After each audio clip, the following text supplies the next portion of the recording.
package. And those were the two corporations that Yusek Sulaika said, I solicited. So I explained properly. I did not solicit. There's no money involved there. These are equipments. Walang cash po doon. Equipment siya na ito-turn over sa DepEd.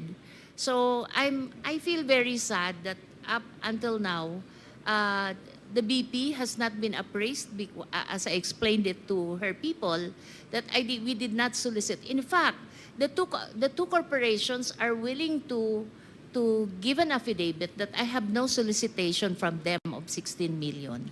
So to reiterate, Mr. Chair, Yusek, first, this was a sanctioned DepEd project.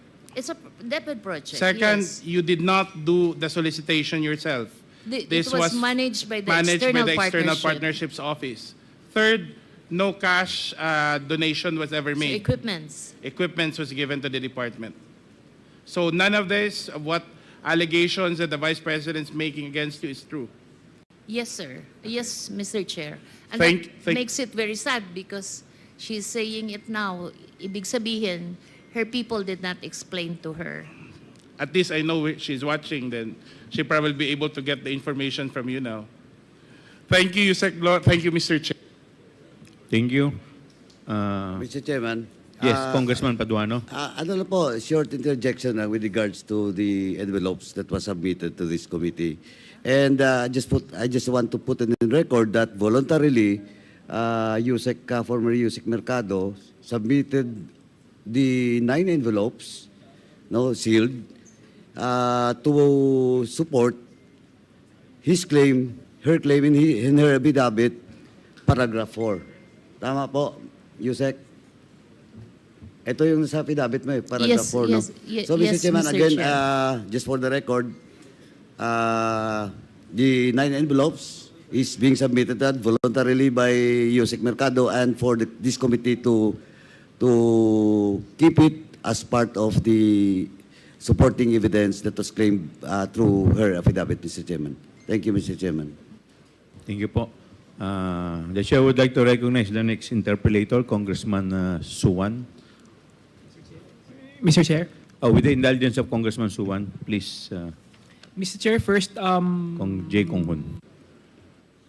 Yusek Mercado, pwede po ba kaming makakuha nung copy din ng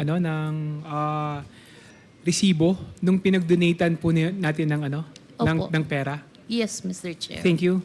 Second, Mr. Chair, I'd like to request, Mr. Chair, the COA for the copy of the rental or lease agreement of the 10 satellite offices and 2 extension offices of the OVP. I so move, Mr. Chair. There's a motion by the second, duly seconded.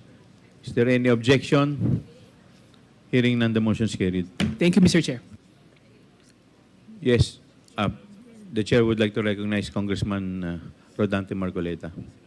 With the indulgence, of course, of Congressman Suwan. Yes. Thank you, Mr. Chair. May I be allowed to raise some procedural issues?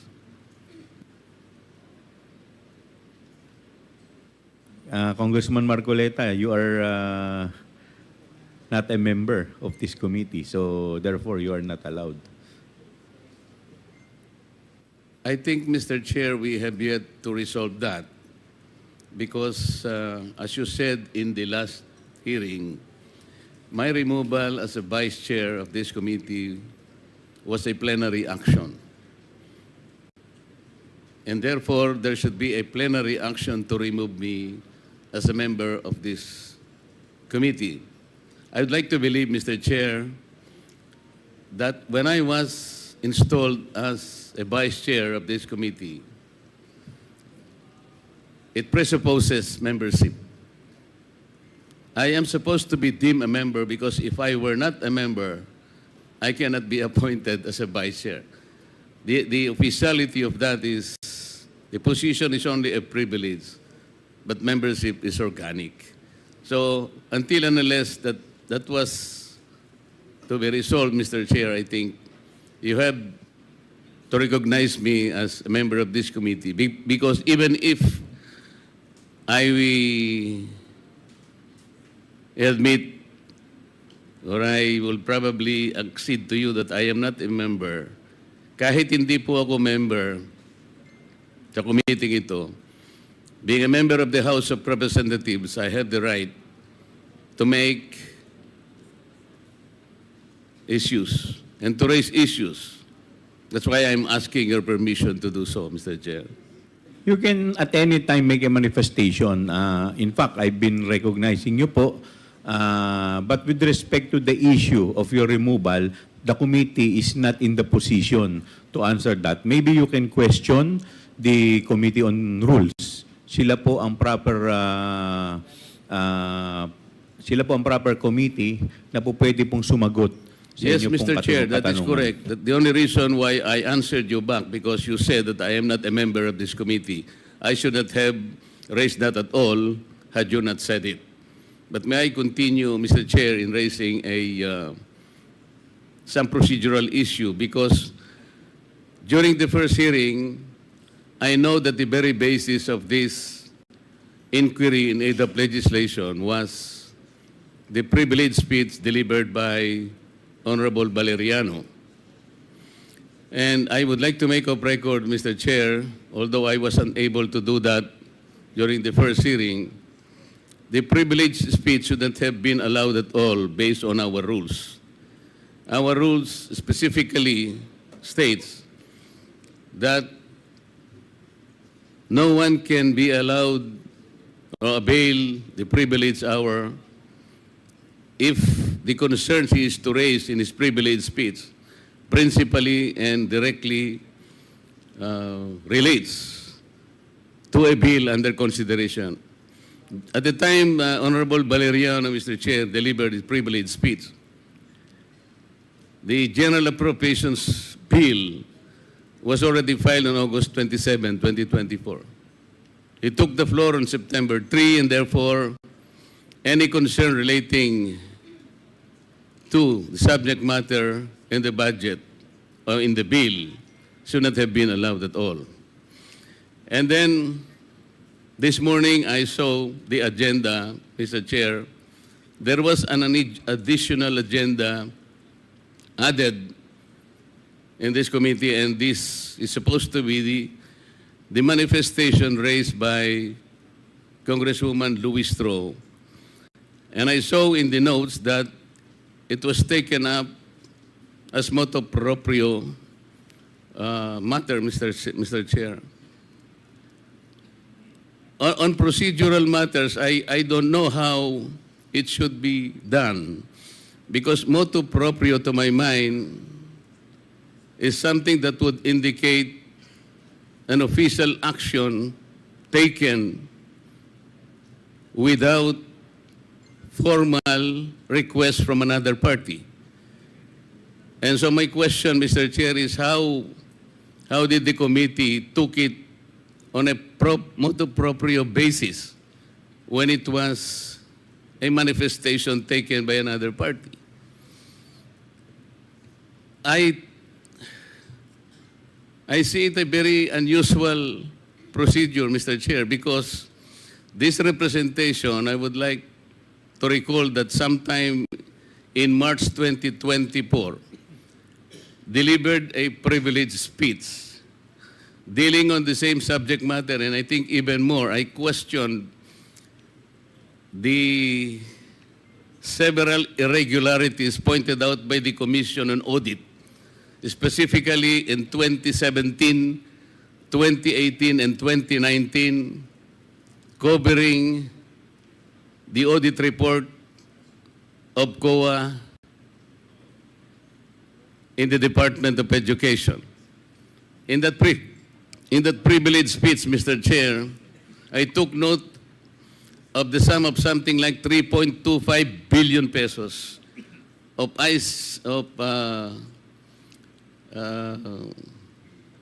information communication technology packages. As noted by the Commission on Audit at the time, Mr. Chair, there were no adequate supporting documents. Unfortunately, that privileged speech was not even referred to the depart or to the committee, to any committee, either the Committee on Education or the Committee on Good Government. So my question, Mr. Chair, is how is it special, or how special can a manifestation issued during the budget committee hearing that this committee, this good committee, already took it as a motu proprio action, subject matter to be covered by this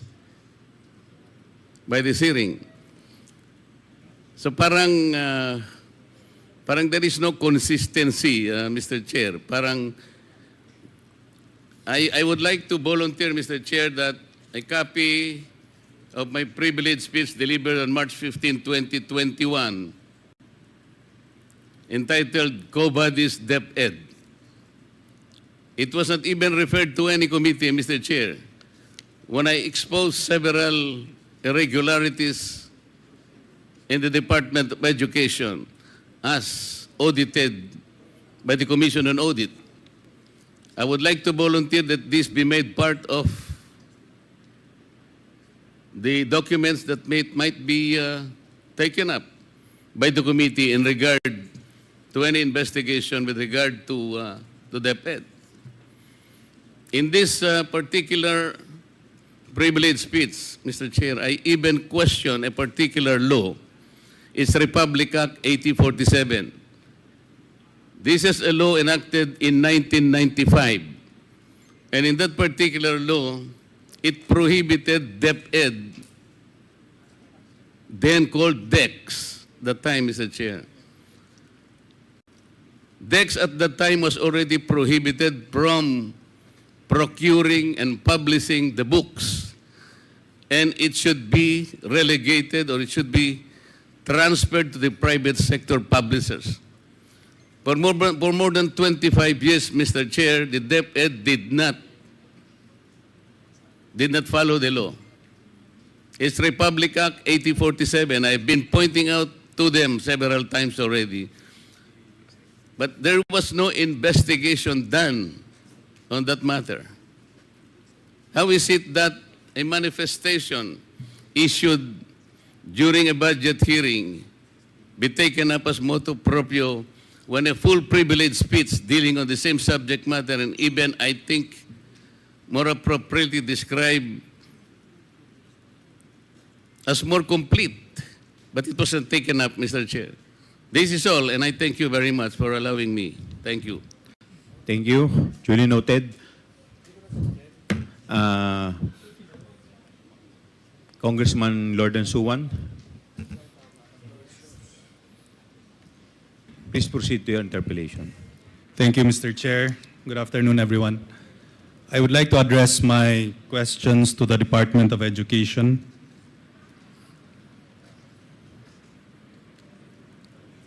Is it true that the Department of Budget and Management Government Manpower Information System stated that the DepEd has 46,703 vacant positions out of 1,030,897 authorized positions as of May 2024? Is there such a report from the DBM?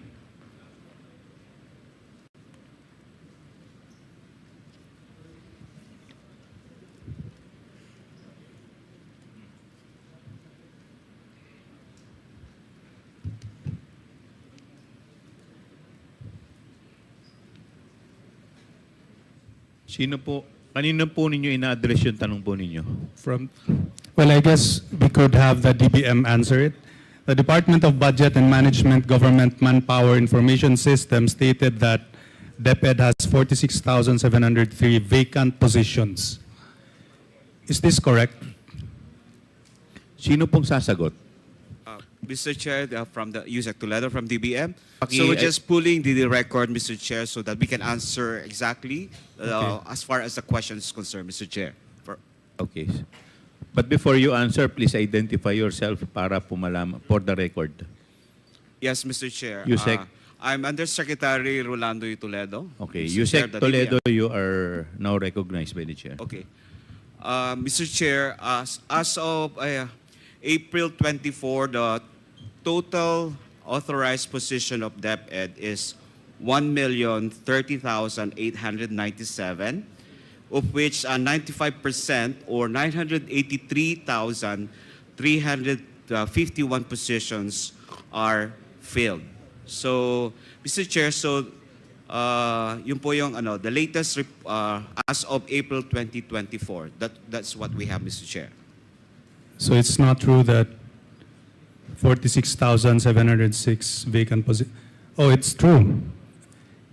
You have how many positions were already taken? 983,351 positions, Mr. Chair. So would that mean that there are still 46,703 vacant positions? Yusek, Yeah. Toledo. Yes, Mr. Chair. Before I recognize you, Yeah. I understand, ma'am, that you're not feeling well. Yusek Mercado, you are now excused. Pwede po kayong, sige po, para makapagpahinga rin po kayo. Thank you po. Thank you for your time, ma'am. Thank you po. Ma'am, sir, Yusek Toledo, please continue. Okay. Mr. Chair, based on record, given that we have already the authorized position of 1,030,897, which is a filled-up position of 983,351, we have an unfilled position of 47,546, Mr. Chair. So I guess it's true. May I ask this for the Department of Education? In DepEd Memorandum Number 42 Series of 2024, the Department of Education Secretary Sani Angara ordered the department's offices to fill all vacant positions to ensure effective and efficient delivery of basic education services. And even the Education Undersecretary for Human Resource and Organizational Development, Wilfredo Cabral, noted that posts should be filled to ensure that the budget allocated for these items should be utilized within the end of the fiscal year. Now, my question is, how long have these positions remained vacant?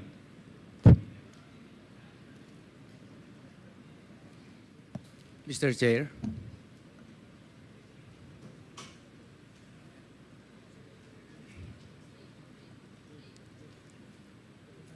Mr. Chair. Yes, Yusek. Sino pong Cabral? Yes po, I am. Okay, you are recognized. Thank you. Good afternoon, Mr. Chair and Your Honors. These vacancies have been existent for quite a while, but I would like to clarify that out of the 47,000 mentioned, this includes all CTI items, hard-to-fill items, and that includes all other positions, both teaching and non-teaching. As to how long, this is a series of natural vacancies, as there are promotions, and some of which are newly created for a particular fiscal year. So, how many of these vacant positions were there as of December of 2023? Were there around 40,000 vacant positions as of December 2023? That's correct, Mr. Chair. We noted that as of December of 2023, there were already vacancies that we noted close to about the number as mentioned, Mr. Chair. How about as of December of 2022? Was there the same number of vacant positions? Mr. Chair, I beg your indulgence because I was not the HR at that time of the fiscal year mentioned. So in all of those years where there were tens of thousands of vacancies, was there a budget to fill those vacancies? Mr. Chair, Your Honor, all of those positions identified in the DBM GMIS are actually funded when considered regular items. So they were funded by the DBM and yet we were not able to fill them. Mr. Chair, they are funded but not yet released because we have the process that once unfilled positions are filled up due to hiring, that's the time that concerned implementing units, either region or through the division, submits that copy of appointment and budget are requested for that purpose. So what happens to the budget allocated for those positions when they are not used by the end of the year? That goes to the PS savings, as we call it, Mr. Chair. So apparently there is a budget to fill these positions, but through the years they remain unfilled. And I am concerned, USEC, because we are supposed to promote employment for Filipinos and lots of teachers need work. So I guess in my eyes, this is an inefficiency that we must address. Can you imagine 40,000 people could have worked? And this has remained a problem for many, many years. Anyway, let me move on to another topic. So we have under the Basic Education Facilities Fund of the Department of Education for 2023, the department had a total target to build 6,379 classrooms with a total budget of 23.41 billion. Is that correct? Mr. Chair, if I may. Mr. Chair, if I may respond. Mr. Chair? If I may respond. Yusek Densing, you're recognized. Thank you, sir. For 2023, that original target with DBM is 6,379 classroom. But after the DPWH, which is the implementer of the program, made additional factors which include howling costs, site-specific adjustments, and foundation design, the new target is 5,133, Your Honor. But USEC, only 192 classrooms were actually successfully built. Is that not right? Mr. Chair, if I may. For 2023, Mr. Chair, the new policy was really to do multi-story, primarily because of the absence of buildable space. So for 2023, 39% of the classrooms are one-story, 61% is multi-story. Then after the SARO was released directly to DPWH in April 15 of 2023, they had 30 days, because we were monitoring the documents with DPWH, they had 30 days to be able to release the sub-ARO to the district engineering office. Therefore, around May, dumating po sa district engineering office bandang June. Pagdating ng June, dun pala nag-start mag-procure ang mga district engineering office. And in our monitor, they were able to finish the whole procurement process between July to August and some in September. Therefore, itong 192 are all one-story buildings which can be built between 115 to 145 days, two-story, 180 to 240 days, three-story, 240 to 270 days, and four-story, 265 to 360 days. So therefore, meron talagang spillover, Your Honor. In fact, as of June 2024, ang na-build na po na classroom is 998 classroom as of June 2024. That's 19%. 90 to 99%, 1,337 patapos na. 2,000 for 50% to 89%, 2,087. Then 711 classrooms na lang po ang below 50% and nasa procurement. So that was as of June of 2024. Tama po, Your Honor. But for the budget of 2023, only an actual number of 192 was built. 133 na po yung bagong figure. 5,133. 133. And again, it's really the process of procurement on the part of the Department of Public Works. Sila po kasi implementer ng program. Our role is to monitor the way they're building the buildings. And again, 192 for one story po yun kasi yun ang pinakamabilis na magawa. So 192 out of 5,100 is still a very small percentage. Now, on 2023, meron po tayong Basic Education Facilities Fund ang DepEd, tama? Tama po. Tama. Diba?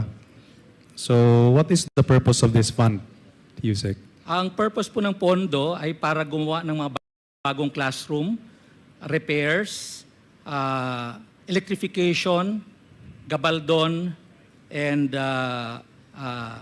health facilities. Kasama na rin po ang last mile school. Okay. So, is it true that the fund for this program is 33.85 billion? Tama po, lahat na po yan. So that's a huge amount of money. Tama po. And rightly so, because I think that classrooms are the home of learning, and it's very important infrastructure for our country. However, the percentage of really 192 classrooms out of 5,000 is still very, very low. Now, is it true that the DepEd made a target to repair 7,550 classrooms in 2023?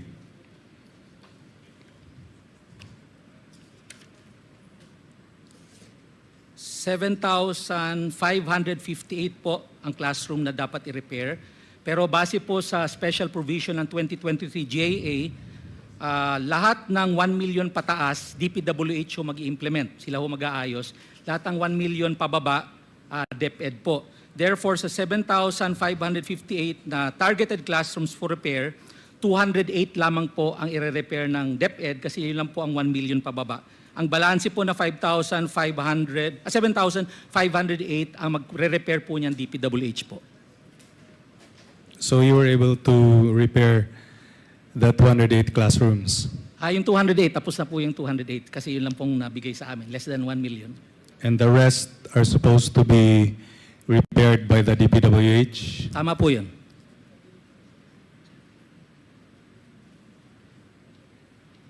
Were they able to repair these classrooms? Po, Were they able to repair these classrooms, the DPWH? Opo, as of July 2024, per DPWH report, 3,067 classrooms have been completed. 3,708 classrooms are still under repair, ongoing. Tapos meron pang around 900 na pinoprocure pa niyang DPWH. As of July 2024. 2024. So in 2023, you had your Last Mile Schools program, correct?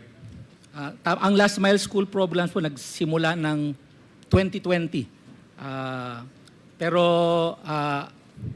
You still continued this through the year 2023. Tama po. Sinimulan po ng 2020. How much was the budget for the Last Mile Schools program? 1.5 billion po starting 2021 until 2023. 1.5 billion. It's not 3 billion 3 billion po for 2024. for 2024. Tama po. So in other words, the goal of the Last Mile Schools program is to make education more accessible, right? Ito po yung mga na-identify nating mahigit na 9,000 mga classroom na nasa malalayong lugar, at least 1 hour away from the center, nasa mga bulubundukin. At saka yung mga classroom ay isa lang po ang teacher at nagmo-multigrade. Yung po ang mga description ng ating mga Last Mile Schools. 9,045 po sila in total originally. Ngayon po nasa 8,400 na lamang. Ang classrooms, ang target. Opo, ang target na sites. Is it true that the last mile schools program had a target of 88 schools.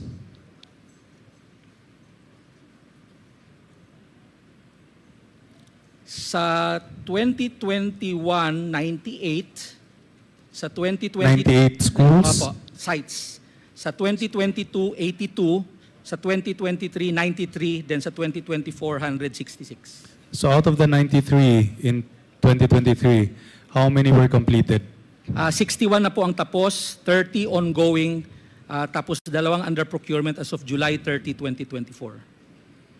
So it wasn't all finished in 2023. Only Hindi 61 were finished out of the 90. Tama po yun, hindi po natapos. Ang base sa aming pagtatanong sa baba kung bakit hindi nila natatapos, nahihirapan sila sa procurement at sa bidding, marami daw failed biddings dahil maraming mga contractor na umaatras dahil nga daw po sa layo. Not to mention na mayroong mga peace and order problems at saka yung lugar mismo, mahirap tayuan po ng mga eskwelahan. So would you say that the last mile schools program is still a success? Para sa akin po, medyo successful po siya. Kailangan lang talaga natin bigyan ng pagkakataon na magtayo doon. Kasi pinuntahan po namin yung mga natatapos, nag-ground break po kami at natutuwa po yung mga tao kasi bumabiyahe po kami, naglalakad kami ng 30 minutes pabukid para makita talaga namin personal. Okay. I'm done, Mr. Chair. Thank you. Okay, itatapusin na po muna natin ang ating committee hearing ngayon dahil meron po kaming i-address po ni Speaker yung House sa plenary. So we will have to wrap up and Mr. Chairman, before we yes, move Congressman to suspend. Paduano. Ano lang po, just admin matters na po. Did COA submitted the documents being required to them with regards to fraud audit manual or guidelines? Nasubmit na pa ba? Yung guidelines yun doon sa fraud audit. Fraud audit, special audit, saka regular audit. Yun yung hiningi natin noong nakaraan. Nasubmit nyo ba? COA, please. Sa COA po ba? COA? Please answer po.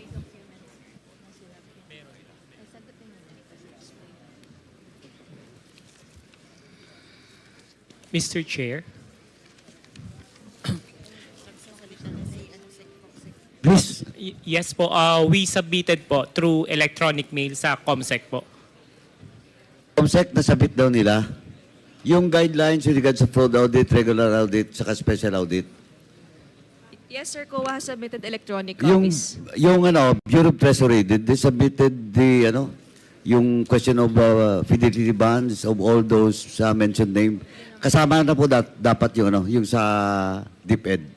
Yes, sir. BTR also complied. They submitted an electronic copy of the fidelity bond of the officers from DepEd and BTR for 2022 to 2024, Your Honor. Okay. Last na lang po. Ito, kasi next hearing, magdidetalya po ako doon sa mga tanong sa COA at sa BTR. BTR, kasi, are you familiar with MC 97-002? Bureau of Treasury? Bureau of Treasury. Attorney. Sino pang representative? Afternoon po, Your Honor. Paki-identify po ninyo pangalan nyo. Your Honor, my name is Jericho Cadorna from the Legal Service of the Bureau of the Treasury. Okay. Nag-oath na po ba kayo? Yes, Your Honor, earlier. Okay. Bureau of Treasury, yan po. Kasi next hearing, itatanong ko po ito in relation to all those special disbursing officer, no? Doon sa OVP, tsaka sa DepEd. Now, kasi under Memorandum Circular 97-002, COA to we're talking about the COA MC 97-002.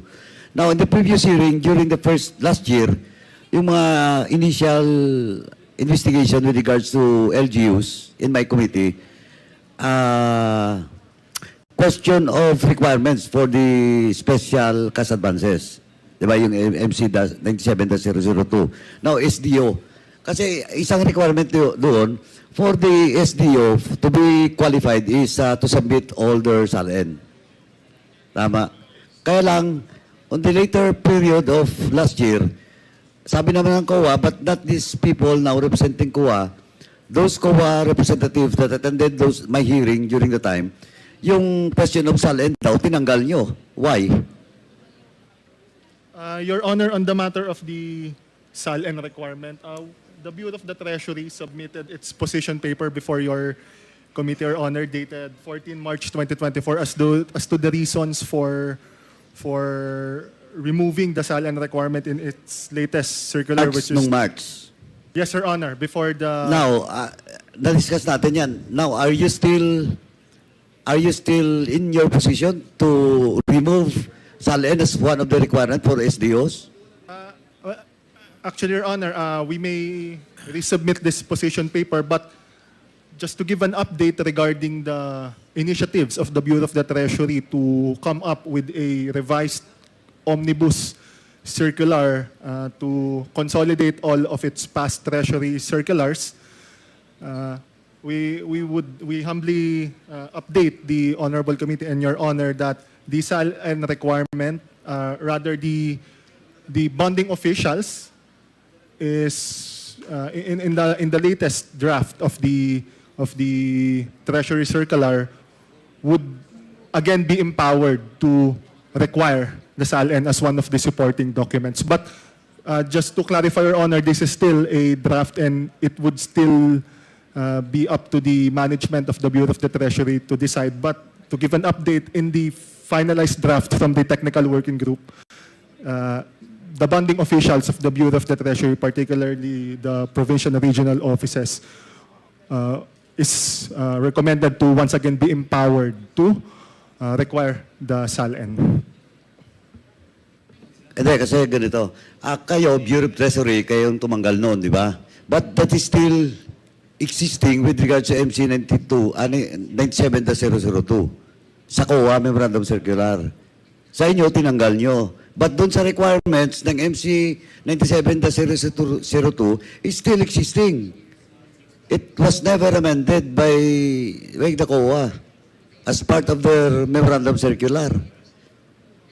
Kaya ako, though it is a draft, kasi dito, itong investigation na to with regards to the confidential fund, in which though my joint memorandum circular 2015-001, but still the mother memorandum circular to be used for banded officers as still MC 97-002. Tama po, di ba, Koa? May joint memorandum circular kayo, pero you still using MC 97-002, di ba? Yes. Correct, di ba? For regular No. audit. Ito na naman kasi yung pinag-usapan natin dito is yung special disbursement officers. Di ba yung requirements? We are still using. Di ba? Tama? Koa? Koa? Attorney Gloria? Pag confidential funds po, yung joint circular po ang basis namin. Hindi, yung joint memorandum circular 2015-001 should conform with MC 97-002. Ang pagkakaiba na doon, ito confidential fund, ito regular na fund, or ito it's either special audit or fraud audit. We're still using MC 97-002. Well, in fact, COA, dapat nga mas stricto tayo dun eh. Kasi confidential fund yun. Di ba? If you are not using MC 97-002, dahil dun sa ito ay confidential fund, but MC 97-002 is just talking about special disbursement officers. Ang isang provision doon. Di ba? So dapat yung appointment and recommendation of the head of office, ang yung mga requirements doon sa disbursement officers are still the same. Unless you amend also MC 97-002. Kasi we're talking here of the same SDOs eh. Di ba? We're not talking about it's either confidential fund, it's either regular fund. We're not talking about fraud audit, regular audit, or special audit. We are talking here about, my issue is all about yung authorized accountable officers or special disbursement officers. Di ba? Anyway, you check na lang po kay Chairman. Pag-usapan nyo para sa next hearing. Kasi nung nakaraan, tinanong na kita, Attorney Gloria, sinabi mo, it is still the mother MC being followed by COA. Tama? Tapos yung sinabi mo, with regards to disbursement officers, eto, yung Joint Memorandum Circular, dapat nagkatugma doon sa MC 97-002 with regards to requirements of SDOs. We will take it up po. Okay po, kasi next hearing, pag-usapan natin yon. Yung sa OVP na SDO at saka sa DepEd na SDO. Tapos, BTR, yung question of accountability, fidelity band, kasi binigay kanina sa akin, so official yon, sabi ni Comsec daw, from your office. Kasi marami akong tanong doon, no? Particularly the OVP SDO at saka yung DepEd SDO. Kasi yung isa 41,000 lang yung salary grade, yung salary niya. Pero we're talking about 112 million. Unless multimillionaire siya. O di dapat mag-reflect sa LN niya. Di ba? Attorney Cardona. Your Honor, on that matter... I'm sorry, Attorney Cadorna. Yes po. Okay, sorry. On that matter po, Your Honor, the Bureau of the Treasury actually submitted a position paper on a similar inquiry but pertaining to another matter. But before, also the Honorable Committee of Good Governance and Public Accountability as to the matter of the salary grade vis-a-vis the fidelity bonding and as to the rates of maximum accountability vis-a-vis the bond coverage. If with the indulgence of the Honorable Committee, we will submit this position paper once more on that matter. Okay po, kasi next hearing, pag-usapan natin yan. Pag-usapan natin kasi nakita ko kanina, in a glance, yung fahada ba yan? Basta yung SDO is only earning 41,000 a month. Pero we're talking about 112 million. Di ba? Binigyan siya ng authority as SDO, 412 million. But 41 million lang. Just in case pag may nangyari, ayun. So anyway, pag-usapan natin next hearing. Prepare na po pati yung position paper nyo. Pero ano na ba yan? Final na ba yung position paper nyo? It is final in the sense, Your Honor, that this was submitted by the Bureau of the Treasury on a before this Honorable Committee, but on a different matter, but pertaining to similar inquiries, Your Honor, the salary grade requirement. So can you submit now? Are you in liberty to submit it now in the committee? Well, Your Honor, what I have right now is just a scanned copy. Just for the sake of professionality, Your Honor, I would have to transmit an original copy. Oh, Mr. Chairman, I move to direct the Bureau of Treasury to submit the documents with regard to their position paper as to the special disbursement officers. SDO ba yun? With regards, Your With Honor, regards to the salary grades. salary and grades, accountability, accountability via and the maximum amount? Yes, and Fidelity via band? band coverage, yes, Okay. Your Honor. So move, Mr. Chairman. Second. Is there any second to the motion? Duly seconded. Is there any objection? Hearing none, the motion is carried. The chair would like to recognize the Vice Chairperson, Honorable Crispin Diego Remulla, from the 7th District of Cavite. Do I hear a motion to suspend the hearing from Mr. the Chair. Honorable Vice Chairperson? Mr. Chair.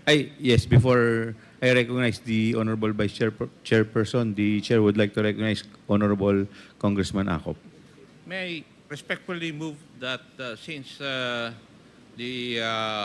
former USEC Mercado provided us pieces of evidence that this evidence be marked. So move, Mr. Chair. Is there any second? Second, Mr. Chair. Is there any objection? Hearing none, the motion is carried. Do I hear a motion to... Ano, meron pa ba? Mr. Chair. Mr. Chair, Yes, Honorable Acop. since we are supposed to be at the plenary at 1700 hours or 5 o'clock, may I move that we suspend the hearing of this committee? So move, Mr. Chair. Before I rule on the motion, the COMSEC is directed to mark the evidence. Is there any objection? Hearing none, the motion is carried. The committee hearing of the Committee on Good Government and Public Accountability is now suspended until the next scheduled hearing.